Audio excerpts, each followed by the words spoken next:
My name is Dr. David Koenig and I run the NHS Exeter Headache Clinic, and we're working with the Ted Wright Trust on a programme to address the impact of headache in young people in a school population. The first thing to say is that young people with headache are not alone. It's a very significant problem. This is the World Health Organization list of diseases that cause the most disability in the world, and you can see that headache disorders come in at number 2 in young people under 25. We have done recently a survey in Westex School in Exeter, which suggested that 30% of our young people have headache that has a significant impact upon the quality of their life and their impact at school. So it is a very significant problem, and for many of these children the problem is unrecognized and unmet. We're looking at 2 types of headache. Mainly these are the ones that cause the most problem. Tension type headache in 25% of young people. This is a featureless headache. It's dull, usually on both sides, of variable length. Migraine is a more impactful headache. This invariably runs in families, lasts between 1 and 72 hours. Some young people will get an aura, which can be quite frightening. This is usually a visual disturbance, but all sorts of other types of aura can be found. But the thing about migraine is it comes with other features. It's headache with nausea or sickness. It's headache associated with light, sound, or touch sensitivity. So there's something else happening in migraine.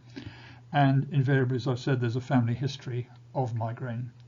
In many young people, both these types of headache occur in the same person, and often a tension type headache will go on and develop into a migraine. Fortunately, rare causes of headache are rare, but these are some of the things that we need to be looking out for, and if you are concerned, you need to visit your GP.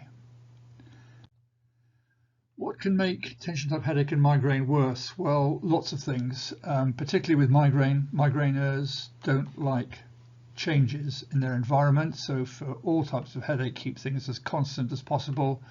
Regular drinking, regular meals, particularly not skipping breakfast. One of the big problems in young people is they don't drink regularly. They often skip meals, and these can cause problems. Poor diet, lack of exercise, too much screen time are all factors.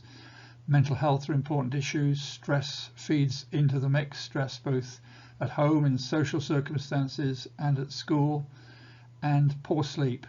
And all these factors are interacting with each other to exacerbate the problems with both migraine and tension type headache. For migraine, 2 other things are important. As we said, there is an inherited genetic disposition. The problems run in families. And in females, hormones are also strongly implicated in many young girls. Things to do: well, eat and drink as regularly as you can. Don't skip meals. Regular sleep patterns are important. Make sure you go to bed at the same time and get up at the same time. Try and avoid too much screen time, particularly within an hour of going to bed. Healthy eating, healthy diet. Avoid fizzy drinks with colouring in them. They can stimulate the brain.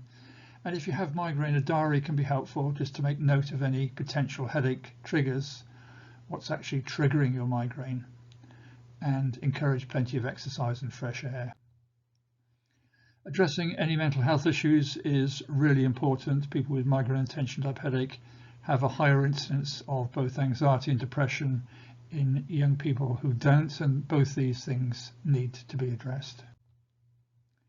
From a medical point of view, then simple painkillers are a useful first step. Paracetamol or ibuprofen, they can be taken together because they work in different ways, but don't take them on more than 15 days of the month. Otherwise, they can cause problems with increasing headache due to the medications themselves. It's a problem called medication overuse headache.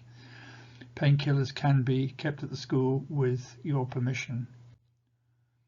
If things are not moving forward, then seek help from your GP.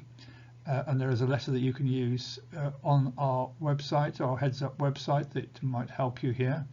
And don't be afraid to ask for a specialist opinion if things aren't moving forward. And if there is impact at school, then consider asking the school for a healthcare plan. And finally, the last thing to say is that if your child has migraine, there's quite a strong chance that you have migraine yourself, and perhaps you should ask yourself also, are your needs being addressed?